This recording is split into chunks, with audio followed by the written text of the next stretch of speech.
Risk Profile, what's up? We're here with Megan Streete from Streete Media. Excited to go through everything that we've been getting a chance to glean from her behind the scenes. Megan has been working with us at Risk Profile, helping us level up our game. And as an Emmy-winning producer who has left the, I don't know if you can call it cushy confines of the, national media establishment. Oh, cushy it is not. But like prestigious. Yeah, that's the word I'm looking for. It's really prestigious. And it finds herself in Houston trying to make a name for herself under her own shingle now. And in Houston, we get to find out how it's going. So Megan, welcome to Risk Profile. It's great. And I just was saying that I feel like we're kind of in a reverse dynamic here because I've really enjoyed working with both of you. So it's fun to kind of put this into practice and have conversations today. Probably a lot of things that y'all didn't know about me just from having worked with me. So I'm kind of giving you an inside look. Well, it's been a lot of fun. And I think the first question you probably get from anyone is, how does an Emmy award-winning producer end up in Houston? But before we get there, how'd you get an Emmy? So I grew up in Houston, actually. So I'm a native Houstonian, and I ended up working in the television business for 15 years. I was not a kid who had a dad that was in show business or the television news. I literally got my first internship from going to Barnes & Noble, and this is going to date me, but I went to Barnes & Noble and I took out a book that said how to get an internship in television news. And I wrote down all of the addresses of where to send my letter. Yeah. I probably sent 20 letters in the mail. Ended up with an internship, and it was at Good Morning America, and I was lucky enough to have interned for them my junior year of college, and they hired me immediately upon graduation from college, which was a really big deal for me because I'd always wanted to live in New York City. Wow. So I spent 15 years basically doing what I would call, it's called senior editorial producing. So I worked in the departments that book what we would call the talking heads of TV. So if something happens in the news in the morning, you're looking for the expert that night to be on the news. And the challenge in that position is that it's so quick. You have less than 8 hours to really turn around a deadline. So we would start calling any type of breaking news. So for instance, when we covered the Iraq war, if something had happened overnight, we'd have a brief from the network. It'd tell us kind of what we were looking to want to cover the next day. And I would start to look for guests that could speak to those points. So I learned a lot about the cold calling. I learned a lot about getting no's. And I think everything that I learned in television business is something that I'm parlaying into today. I spent my last 5 years in New York working at CNN, and 3 of which I was the senior editorial producer for Anderson Cooper. So I've heard of him. I heard he's very important. He's very important, but he's also very smart, a great guy to work for, and really was all about and taught me, kind of how to take my game to the next stage. So we would meet at a table every morning to talk about our show that night. And what I really learned from that was that one idea is one idea. And when you sit at a table with 5 people, you can make one idea even that much better. Yeah. And so it really taught me the importance of groupthink. And how it takes more than one person to really put that into practice. Wow. Okay. So Anderson Cooper taught you about like collaboration and how the team works better. Okay. So now you're at this prestigious role. You're in New York, killing it, doing great. Why did you leave? So, I mean, I get asked that all the time, like, how in the world would anybody and where leave did you go? Such a cool job, right? Yeah. It's always like, I had this cool, perfect job. And I have to say, a lot of the years that I covered news, it really is fun. I learned a lot. I worked with really smart people. I learned more than I will ever learn. It's like an MBA times 10, right? But the news business is really hard. I had a job that I was working 24/7. There was really never a true break, even for a vacation, because we were connected to, and again, this will date me, we were connected to our BlackBerries. And at any moment that breaking news happened, the calls were going off. What's a BlackBerry? And you're expected to come in, you Yeah. know? So I had gone through Katrina with Anderson Cooper and had been part of the coverage for the show. And I sort of realized after covering some major events, a war, many elections, 9/11, and some of these other things. Wow, you covered some historic events in American life. Wow. I did, and I actually really feel blessed to have been able to do that. I think it was really amazing to see the United States in that way. I didn't do as much international coverage, and I really stayed to like anything that, other than the Iraq War, I guess, but anything that affected like the U.S. And I would say that anybody who has spent 15 years in breaking news will know that there is a term called burn out. Yes. And I had just realized at the end of Katrina, I was not going to be as good at my job come the next 9/11, come the next tsunami, come the next whatever it may be. And that at that point in time, I could not lead my team in a way that was going to be effective either for them or for the show that I was working on. Yeah. So, I was 35, single. Can you date in New York? Sure. Can you have a relationship when you're working for the news?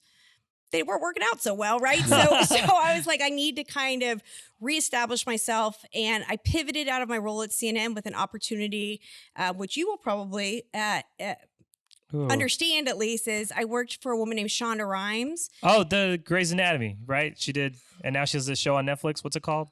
Bridgerton. Bridgerton. Have y'all watched it? Have y'all gotten into Bridgerton? My sister has. I'm pretty sure it's on our list.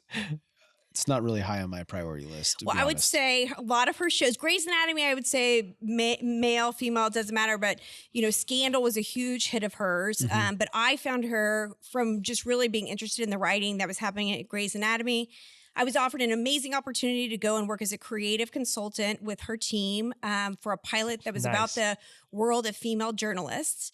And the cool thing about Hollywood is when they sit down to write these pilots, they want to talk to real people who've actually lived in that world. So I would get calls from writers and, can you tell us about any of the romances you had, like interoffice romances? And, what was it like to go cover, when Did you tell them that you were just working? Is that how the whole Apple time? TV's special on the morning show was created? I do know for a fact that there are a lot of people who worked in and around me who Wow, are you're dancing quite a lot there. I did not work for the morning show, but there are a lot of people who worked in and around me who they hire people with these experiences in order to make these lives, I mean, I think it's out there, but I think Diane Sawyer was a very big consultant for the morning show. And I think she and Jennifer Aniston spent a lot of time together, but this is how Hollywood writes itself. And I went out to LA sort of having the dream of like, oh, this is great. This show's going to make it to air. And what a cool thing to talk about, because I felt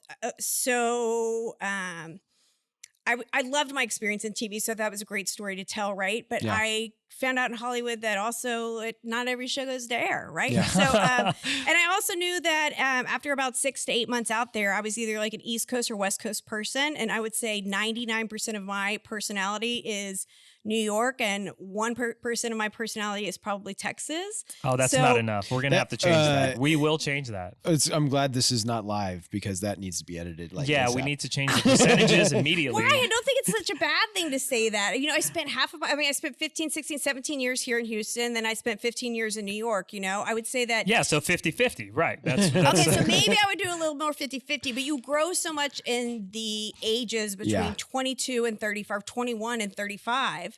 That is really essentially you have a new group of friends there and so many things there. So I really just had an entire life in New York that was exciting, but it was time to take a break and do something personal. So while you were in New York, just like going back there real quick, was there a weird story or like something crazy that occurred that you want to share with us? Or maybe like somebody you interviewed that you just like it just classic. Yeah, just something weird. So I grew up, still am, will always be a huge fan of U2.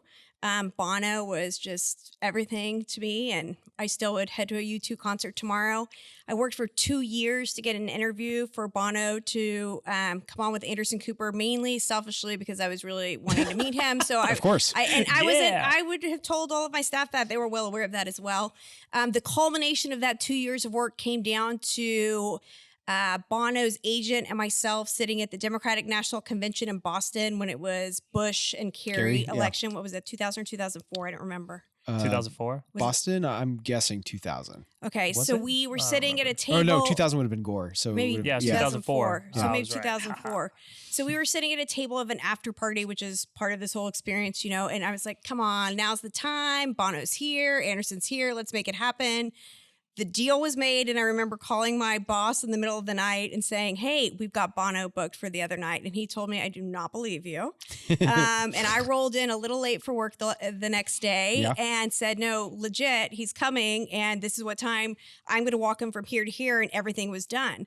So, we spent the better part of the day pulling together what was going to be a 3-part segment on live national television, talking with Bono. And so we get him down to the stage. Everybody's so excited. Everybody's got their headphones on and it's lights, camera, action, and everything worked but Bono's microphone. Oh, no. So we sat, first of all, I was devastated, right? Because I really was looking forward to this. And Bono is a person who really, although a celebrity, yes, he has a lot to say about things that really matter in the world. So I was excited about this interview from multiple levels. Anderson was excited about this interview, but you start hearing people in New York hollering in your headset, and then you hear people down on the set hollering, trying to get the microphone working. And I think we got about 4 to 5 minutes into the interview before we were ever able to get his mic working. Wow. So it was, I would say that was my big interview fail, but it also chalk it up to a learning lesson. I remember we left the set that night, and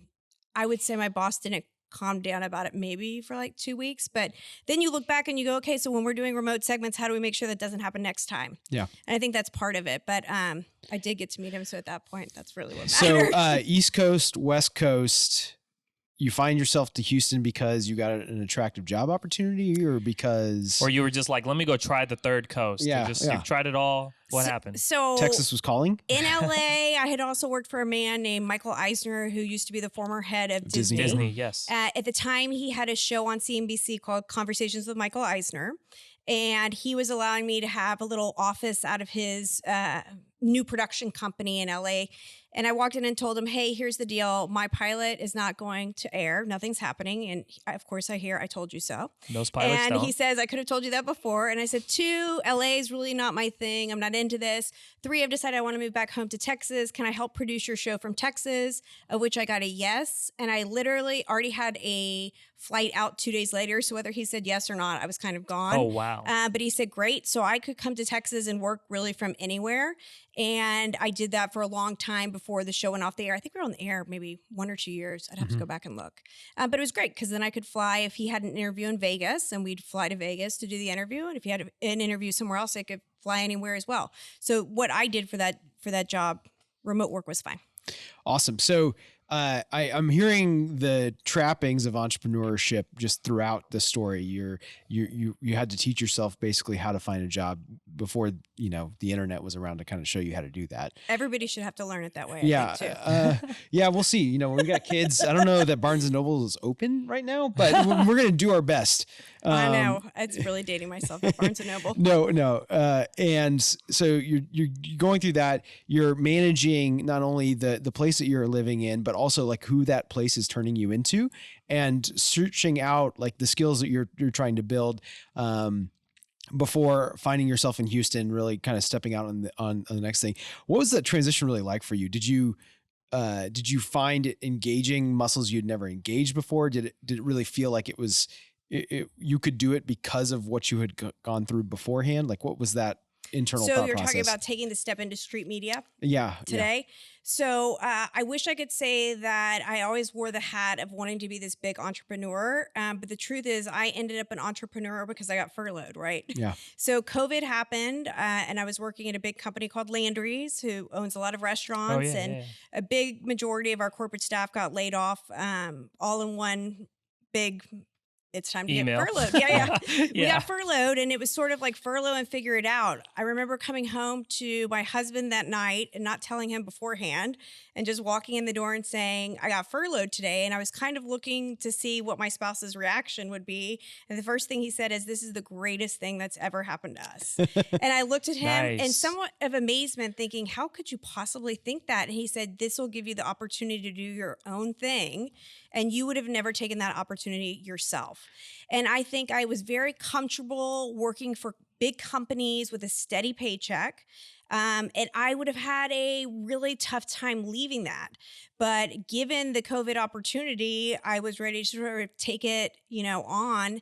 And I've learned a lot, in the past 6 to 8 months since COVID. So you're kind of, uh, circumstances conspired against you really to kind of kick you out the door into entrepreneurship. And you're not the only one in the country that has gone through a similar situation. What do you think about your story really speaks to what maybe others have experienced? And what do you think kind of sets you apart, makes you maybe a little bit different? So I would say I ran into some just obstacles from just creating your own business. I couldn't take out a DBA at the city of Houston. It took 4.5 months to get in the door to get a DBA because you couldn't get a DBA, you couldn't get a bank account. There was a lot of that. I was also one of tons of unemployed marketers, right? Wanting to go out and pitch ourselves for freelance work. What I did was really take an opportunity to utilize my past, which is video production, right? At the highest level of video production, and what were the needs of today's market. So today, the best way to market anything, whether it's business to business or business to consumer, is video marketing. Video content marketing is where it's at. And I thought, how do I position myself in a market where people can take advantage of these skills and I can help them?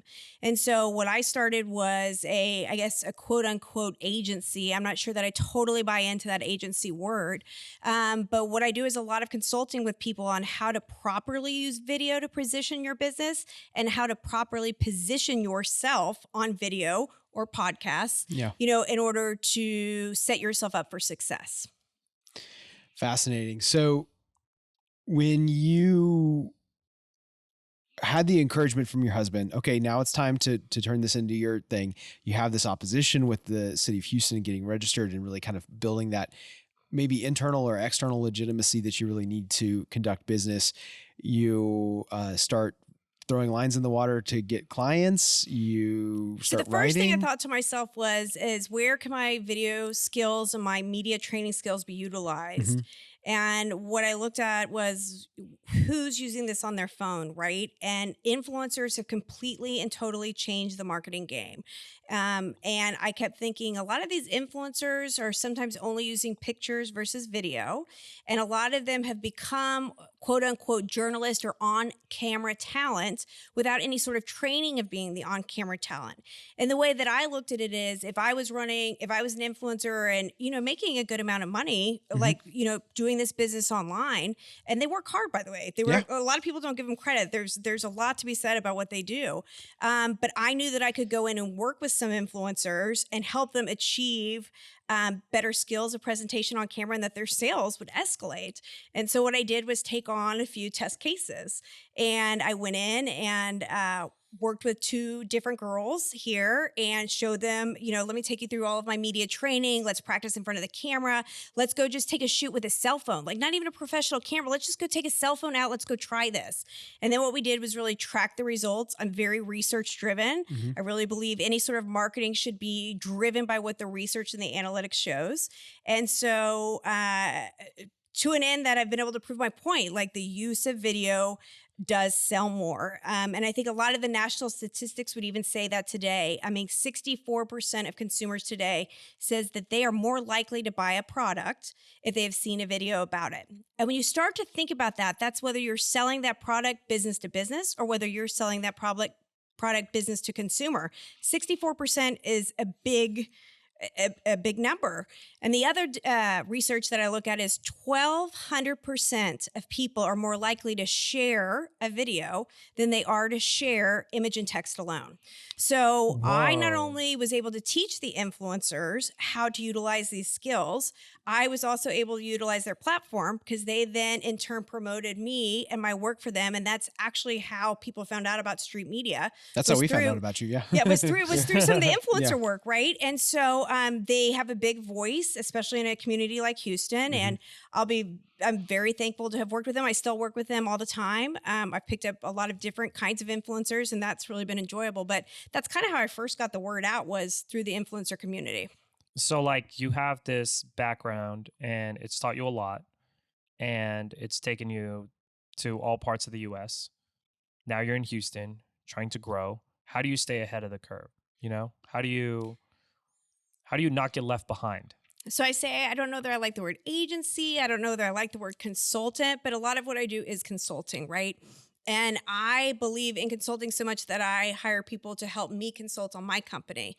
So even Nice. over the past 2 weeks, I've worked with 2 different national publicity companies in order to help me see like what's coming in the future, what types of businesses and what types of business I can do, but also to help me set prices that are applicable for the Houston area. So I think that using a specialty, somebody like y'all can hire me to come and help you with a podcast or anything like that. You can hire me as a consultant, but not necessarily have to hire me as full time. Sure. Makes it a lot easier. Well, I think, you're not the only person in this situation. On our side, having the ability to tap into the kind of background and experience and talent that you've, spent your entire career developing helps us go where we want to go. And I think even beyond taking us where we want to go, working with you to figure out like where we can go and what doors can we open and how can we navigate, it makes us, a better podcast, and makes us hopefully helps us kind of have more fun doing what we're doing, and takes us farther. Just to add on to that, it reminds me of what you brought up earlier in the newsroom with Anderson Cooper and the team. It's very much team based. We could do fine on our own, but why not get you involved, get other people involved that could help us grow and be better, Right. So I really think of myself as like, bring me in to help you kind of up the game a little bit. Right. And I will say that last week when we were in here filming a different podcast, I thought Mark gave maybe one of the greatest compliments that I'm going to have to use you as a quote on my website. And he said, Megan knows how to tell you what you're doing wrong in the nicest possible way, right? So but I think it's a good way to be able to say to people, like, I'm not here to come in and say like, do this, change this because this is how we did it in national television. I'm here to say I'm offering you an opportunity to improve, or do you want to improve, or these are my suggestions for improvement. There's people who take that messaging well, and there's people who don't. What I find is the people who want to become highly effective in their business want the training, right? And those are the people that I'm most successful working with. So you guys, it's been super fun helping you all on the podcast, and we're going to have a lot of fun in the future. So you mentioned kind of being very metrics driven. As you look at an early stage venture, it can be tough to figure out what metrics you're going to track, what metrics you're going to highlight, what metrics you're going to develop. What do you say to someone that is maybe trying to post something for the first time, or maybe thinking about whether I should do Facebook or LinkedIn or Twitter, or how would you direct them to kind of start exploring this process? So I think it's interesting because you and I have had some of this conversation. You have a really excellent network on LinkedIn that is very responsive, right? I am not as active on LinkedIn and could maybe be more active on LinkedIn. I think if you're getting ready to start a company, you need to be at least threefold, and some people would say fourfold. You have to have a LinkedIn presence. You still continue to need a Facebook presence. Instagram, depending on your company, can actually be more valuable than LinkedIn. So if you have a visual medium or you're selling something that is a visual medium, I would say your Instagram account is the most powerful. And then I would say some people, if it's really about what you're saying and an opinion that you're taking, Twitter can still be useful. You just got to make sure that you don't get mixed up with the politics in Twitter, because I am a big believer in keeping politics and business separate. Well, and I do have some friends that have been banned. So, oh, really, from Twitter? From multiple platforms. So yeah, it's a thing. And it happens. It happens to a lot of people, and we won't go into those discussions right now because it could be a hot button topic. But I think if you're not on social media and you're wanting to get on social media and you want to grow your company, you got to figure out a hashtag strategy. Right? You've got to figure out what you're trying to say and what you're trying to sell. I would say at first, start to post versus not post. Don't be scared of making the first post, right? I think a lot of people will sit and overthink what it is they're wanting to post versus just getting content out there. And I think it's really important to start by getting the content out there. And then as you start to hone your messaging, you can go back in and really perfect what that is.